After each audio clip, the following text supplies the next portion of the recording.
तो आज हमारे हाथ एक बड़ा मजेदार दस्तावेज लगा है जो भारत के आकार और उसकी लोकेशन के बारे में। हाँ, और ये सुनकर शायद लोगों को स्कूल की भूगोल की क्लास याद आ जाए। बिल्कुल, लेकिन यकीन मानिए ये उससे कई ज्यादा दिलचस्प होने वाला है। बिल्कुल, क्योंकि आज हमारा मकसद सिर्फ नक्शे पे लकीरें देखना नहीं है। हम ये समझने की कोशिश करेंगे कि ज़मीन के इस विशाल टुकड़े की खास बनावट और दुनिया के नक्शे पर इसकी मौजूदगी ने हजारों सालों से हमारे इतिहास, हमारी संस्कृति और आज दुनिया में हमारी हैसियत को कैसे गढ़ा है। सही कहा। तो चलिए इस कहानी के परतों को खोलते हैं। स्रोत की शुरुआत ही इस बात से होती है कि भारत की संस्कृति बहुत पुरानी है, लेकिन पिछले कुछ 70-80 सालों में इसने कृषि, उद्योग और तकनीक में जबरदस्त तरक्की की है। और यही तरक्की जब हम भूगोल के चश्मे से देखते हैं तो और भी कमाल की लगती है, क्योंकि भारत की लोकेशन ने, आप देखिए, हमेशा से इसे दुनिया के मंच पर एक अहम किरदार बनाया है। ये स्रोत हमें वही कहानी समझाने में मदद करेंगे। तो फिर शुरू करते हैं सबसे बुनियादी सवाल से कि भारत आखिर है कहाँ? एग्जैक्टली। दस्तावेज साफ कहता है कि भारत पूरी तरह से उत्तरी गोलार्ध यानी नॉर्दर्न हेमिस्फीयर में है। और अगर आंकड़ों की बात करें तो इसका मुख्य भूभाग 8 डिग्री 4 मिनट उत्तर से 37 डिग्री 6 मिनट उत्तर अक्षांश के बीच है। और देशांतर में ये 68 डिग्री 7 मिनट पूर्व से 97 डिग्री 25 मिनट पूर्व तक फैला है। हाँ। अब ये आंकड़े सुनने में थोड़े सूखे लग सकते हैं, लेकिन यही एक बहुत दिलचस्प चीज छिपी है। क्या? कर्क रेखा, यानी 23 डिग्री 30 मिनट उत्तर अक्षांश, जो देश के लगभग बीचों बीच से गुजरती है। हाँ, ये तो हम सबने स्कूल में पढ़ा है, पर इसका असली मतलब क्या है? जमीन पर इसका क्या असर होता है? इसका असली मतलब है कि ये एक अकेली रेखा भारत को मौसम के हिसाब से, मतलब मोटे तौर पर, 2 हिस्सों में बांट देती है। अच्छा। इसके दक्षिण का हिस्सा उष्णकटिबंधीय या ट्रॉपिकल कहलाता है, जहां मौसम ज्यादातर गर्म और नम रहता है, और उत्तर का हिस्सा है उपोष्णकटिबंधीय सब ट्रॉपिकल, जहां हमें अलग अलग मौसम देखने को मिलते हैं, गर्मी, सर्दी, पतझड़, सब कुछ। मतलब हमारे देश में जो इतनी जबरदस्त विविधता है, चाहे वो फसलों की हो, जंगलों की हो या रहन सहन की, उसकी एक बहुत बड़ी वजह ये कर्क रेखा ही है। वाह, मतलब एक काल्पनिक रेखा का जमीन पर इतना बड़ा असर है। और सिर्फ मुख्य जमीन ही नहीं, हमारे पास द्वीप भी तो हैं। बंगाल की खाड़ी में अंडमान और निकोबार और अरब सागर में लक्षद्वीप। हाँ, और ये सिर्फ छुट्टियों पर जाने की खूबसूरत जगह नहीं है, इनका सामरिक महत्व बहुत ज्यादा है। वही मैं सोच रहा था, बहुत ज्यादा। ये हिंद महासागर में भारत की पहुंच और नजर को बहुत दूर तक फैलाते हैं। पर यहीं पर स्रोत एक दुखद लेकिन जरूरी बात बताता है। भारत का जो सबसे दक्षिणी सिरा था, जिसे इंदिरा पॉइंट कहते थे, वो 2004 की सुनामी में समुद्र में समा गया। ओहो। ये हमें याद दिलाता है कि भूगोल सिर्फ स्थिर नक्शों का नाम नहीं है। प्रकृति लगातार जमीन का चेहरा बदलती रहती है, और हम कितने भी ताकतवर हो जाएं, उसकी शक्ति के आगे कुछ भी नहीं है। सही बात है। ठीक है, तो हमने भारत को दुनिया के नक्शे पर तो रख दिया, लेकिन सिर्फ लोकेशन से पूरी कहानी पता नहीं चलती। असल में इसका जो साइज है वो दिमाग घुमा देने वाला है। हाँ, ये सिर्फ एक देश नहीं, बल्कि अपने आप में एक उपमहाद्वीप जैसा है। तो स्रोत इसके स्केल के बारे में क्या बताता है? स्रोत बताता है कि भारत का कुल क्षेत्रफल लगभग 32.8 लाख वर्ग किलोमीटर है। 32.8 लाख?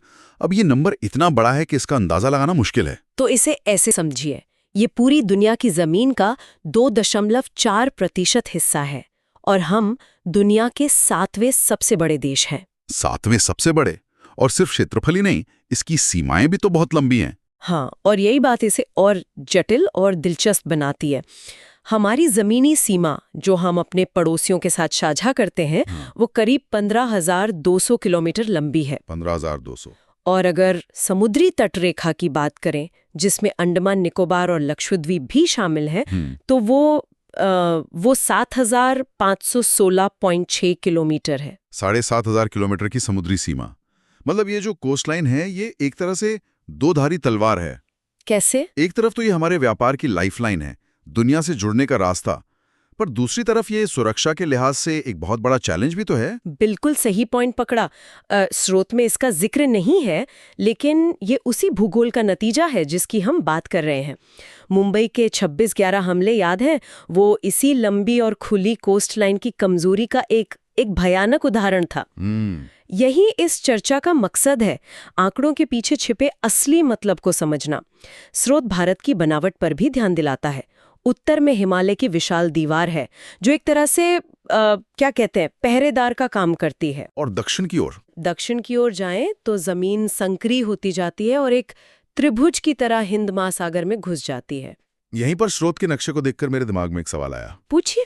नक्शा दिखाता है कि अक्षांश और देशांतर दोनों का फैलाव लगभग 30 डिग्री है, लेकिन फिर भी उत्तर से दक्षिण की लंबाई जो 3214 किलोमीटर है, वो पूर्व से पश्चिम की चौड़ाई 2933 किलोमीटर से ज्यादा है। ये कैसे हो सकता है?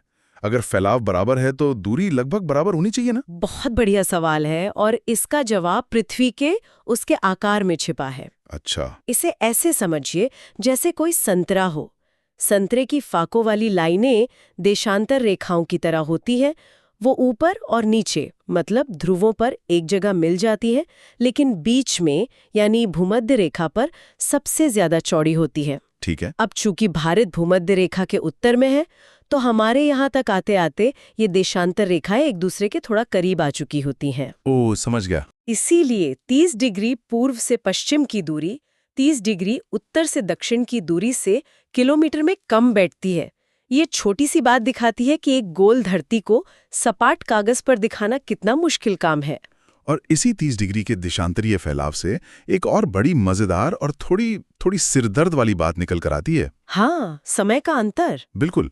स्रोत बताता है कि गुजरात जो हमारा पश्चिमी छोर है और अरुणाचल प्रदेश जो पूर्वी छोर है, उनकी लोकल टाइम में 2 घंटे का फर्क है। हाँ, पूरे 120 मिनट का। 1 मिनट मतलब जब अरुणाचल में सुबह के 6 बजे सूरज सिर पर होता है, तब गुजरात में सुबह के 4 बज रहे होते हैं और शायद घना अंधेरा होता है। बिल्कुल। ये तो मतलब ट्रेन का टाइम टेबल, ऑफिस का काम, फ्लाइट्स, सब कुछ कैसे मैनेज होता होगा? ये तो जबरदस्त कंफ्यूजन वाली बात है। और ये कंफ्यूजन होता अगर हमारे पास इसका कोई हल ना होता। इसका कारण वही 30 डिग्री का देशांतरीय विस्तार है। पृथ्वी को अपनी धुरी पर 1 डिग्री घूमने में 4 मिनट लगते हैं, तो 30 डिग्री घूमने में लगे 120 मिनट, यानी पूरे 2 घंटे। तो इस मुश्किल का हल कैसे निकाला गया? इसी दुविधा को दूर करने के लिए एक बीच का रास्ता निकाला गया।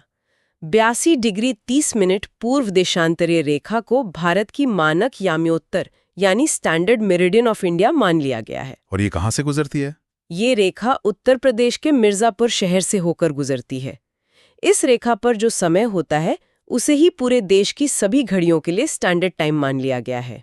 अच्छा, तो इसी वजह से हमारी घड़ी चाहे कन्याकुमारी में हो या कश्मीर में एक ही टाइम दिखाती है। बिल्कुल। हालांकि ये एक दिलचस्प बात है कि स्रोत में इसका जिक्र नहीं है, पर यह बहस आज भी जिंदा है। किस बारे में? पूर्वोत्तर के राज्य कई बार एक अलग टाइम जोन की मांग करते रहे हैं ताकि उनका दिन सूरज के हिसाब से चल सके और वो दिन की रोशनी का बेहतर इस्तेमाल कर सकें।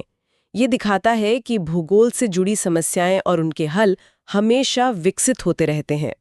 ये तो सच है। चलिए अब थोड़ा जूम आउट करते हैं और भारत को दुनिया के नक्शे पर देखते हैं। स्रोत कहता है कि भारतीय भूखंड एशिया महाद्वीप के पूर्व और पश्चिम के बिल्कुल बीच में स्थित है। हाँ, ये सुनने में तो अच्छा लगता है, पर इसका असली फायदा क्या है? देखिए, इसका फायदा जबरदस्त है। ये एक प्राइम लोकेशन है। हिंद महासागर को देखिए, ये पश्चिम में यूरोप और अफ्रीका को, पूर्व में एशिया और ऑस्ट्रेलिया से जोड़ता है। और भारत ठीक इसके सिर पर बैठा है, ताज की तरह। हमारी जो प्रायद्वीपीय लोकेशन है, जो दक्षिण की ओर संकरी होती जाती है, वो हमें पश्चिम एशिया, अफ्रीका और यूरोप से समुद्री रास्तों से आसानी से जोड़ती है और साथ ही पूर्वी एशिया के देशों से भी। और यहीं पे स्रोत का वो फैक्ट आता है जो मुझे सबसे कमाल का लगा। हिंद महासागर में किसी भी देश की तटरेखा भारत जितनी लंबी नहीं है। और इसी बेजोड़ और महत्वपूर्ण स्थिति की वजह से एक पूरे महासागर का नाम हमारे देश के नाम पर है, हिंद महासागर, द इंडियन ओशन। ये बात असल में सोचने वाली है। दुनिया में किसी और देश के नाम पर पूरा का पूरा महासागर नहीं है। सही कहा। चीन सागर नहीं, दक्षिण चीन सागर है। अमेरिकी महासागर नहीं, अटलांटिक और पैसिफिक है। ये अपने आप में इस बात का सबूत है कि हजारों सालों तक इस इलाके में भारत सिर्फ एक खिलाड़ी नहीं था, बल्कि वो वो सेंटर ऑफ ग्रेविटी था। बिल्कुल, और आधुनिक इतिहास में इस लोकेशन का महत्व और भी बढ़ गया। स्रोत बताता है कि 1869 में जब स्वेज नहर खुली, हाँ, तो भारत और यूरोप के बीच की दूरी सीधे सीधे 7,000 किलोमीटर कम हो गई। 7,000 किलोमीटर, मतलब मिस्र में खोदी गई एक नहर ने भारत के लिए यूरोप का दरवाजा और भी चौड़ा कर दिया। इसने तो व्यापार की पूरी शक्ल ही बदल दी होगी। पूरी तरह से। इसने भारत के भौगोलिक फायदे को कई गुना बढ़ा दिया। लेकिन स्रोत एक और जरूरी बात बताता है। क्या? हमारे रिश्ते दुनिया से सिर्फ समुद्री रास्तों से नहीं बने। असल में जमीनी रास्ते तो और भी पुराने हैं। आप उन रास्तों की बात कर रही हैं जो हिमालय के दर्रों से होकर गुजरते थे? जी हाँ। जब दुनिया के ज्यादातर लोग समुद्री रास्ते जानते भी नहीं थे, तब मध्य एशिया से यात्री और व्यापारी इन्हीं पहाड़ी दर्रों को पार करके भारत आते थे। तो एक तरह से हिमालय सिर्फ एक दीवारी नहीं, बल्कि एक दरवाजा भी रहा है। और इन रास्तों से सिर्फ लोग और सामान ही नहीं आते जाते थे, बल्कि विचार भी सफर करते थे। हाँ, ये बहुत जरूरी है। और ये बहुत महत्वपूर्ण है। स्रोत बताता है कि उपनिषदों के विचार, रामायण और पंचतंत्र की कहानियां, और शायद सबसे क्रांतिकारी चीज भारत की अंक प्रणाली और दशमलव यानी डेसिमल सिस्टम। शून्य एक तरफा नहीं था। हम पर भी तो भारी दुनिया का असर पड़ा होगा ना? यकीनन। मसाले, मलमल और दूसरे कीमती सामान भारत से बाहर गए, तो बदले में यूनानी मूर्तिकला और पश्चिम एशिया की वास्तुकला का असर हमारे देश में देखने को मिला। जैसे मीनारें और गुंबद। बिल्कुल, मस्जिदों की मीनारें और गुंबद बनाने की कला वहीं से आई। ये दिखाता है कि हमारी संस्कृति हमेशा से खुली रही है। उसने बाहर से आने वाली अच्छी चीजों को अपनाया है। चलिए, अब आखिर में अपने आस पड़ोस पर भी एक नजर डाल लेते हैं। दक्षिण एशिया में भारत की स्थिति बहुत अहम है। हाँ, स्रोत के नक्शे में हमारे पड़ोसी देश साफ दिखते हैं। अगर हम उत्तर पश्चिम में देखें तो पाकिस्तान और अफगानिस्तान है। और उत्तर में? उत्तर की ओर चीन, तिब्बत, नेपाल और भूटान। और पूर्व में म्यांमार और बांग्लादेश। और समुद्र में भी हमारे पड़ोसी हैं। दक्षिण में 2 द्वीपीय देश, श्रीलंका और मालदीव। यहाँ स्रोत एक और छोटा सा लेकिन जरूरी विवरण देता है। भारत और श्रीलंका के बीच जो संकरा समुद्री रास्ता है, उसे पाक जल संधि, पाल्क स्ट्रेट, और मन्नार की खाड़ी, गल्फ ऑफ मन्नार कहते हैं। ये नाम और ये भौगोलिक रेखाएं सिर्फ जानकारी नहीं है। नहीं, ये दो देशों के बीच के गहरे ऐतिहासिक, सांस्कृतिक और कभी-कभी तनावपूर्ण रिश्तों को भी परिभाषित करती हैं। और प्रशासनिक तौर पर, जैसा कि स्रोत में लिखा है, भारत 28 राज्यों और 8 केंद्र शासित प्रदेशों में बटा हुआ है, जो कि देश के विशाल आकार और विविधता को संभालने का एक तरीका है। तो आज की इस पूरी बातचीत का निचोड़ क्या है? मेरे लिए तो सबसे बड़ी बात ये निकल कर आई कि भारत का आकार और इसकी स्थिति सिर्फ भूगोल की किताब के फैक्ट्स नहीं है। ये वो ताकतवर ताकतें हैं जिन्होंने हजारों साल से हमारे देश की किस्मत लिखी है। बिल्कुल सही सारांश है। इसकी केंद्रीय लोकेशन ने इसे व्यापार और विचारों के लेन देन का चौराहा बनाया। इसके विशाल आकार ने इसे एक उपमहाद्वीप जैसी विविधता और गहराई दी। हिमालय से लेकर हिंद महासागर तक। हाँ, हर पहाड़, हर नदी, हर तटरेखा ने भारत की कहानी में अपना एक जरूरी किरदार निभाया है। ये एक बेहतरीन नजरिया है। आज की चर्चा को खत्म करने से पहले हम अपने श्रोताओं के लिए एक सवाल छोड़ना चाहेंगे। जरूर। स्रोत के आखिर में एक प्रोजेक्ट के तौर पर रेशम मार्ग यानी सिल्क रोड के बारे में पता करने को कहा गया है। ये सिर्फ एक होमवर्क असाइनमेंट नहीं है, ये एक बहुत गहरा विचार है। ये हमें सोचने पर मजबूर करता है कि कैसे हजारों साल पुराने ये रास्ते आज भी नए रूपों में जिंदा हैं। आज जब हम नए नए इकोनॉमिक कॉरिडोर और सड़कों के नेटवर्क की बात करते हैं, तो वो असल में आधुनिक सिल्क रोड ही तो है। तो सोचने वाली बात यह है कि भविष्य में ये उभरते हुए रास्ते भारत और उसके पड़ोसियों के रिश्तों को क्या नया मोड़ देंगे, और इसमें भारत की भूमिका क्या होगी? जी, ये एक बड़ा सवाल है।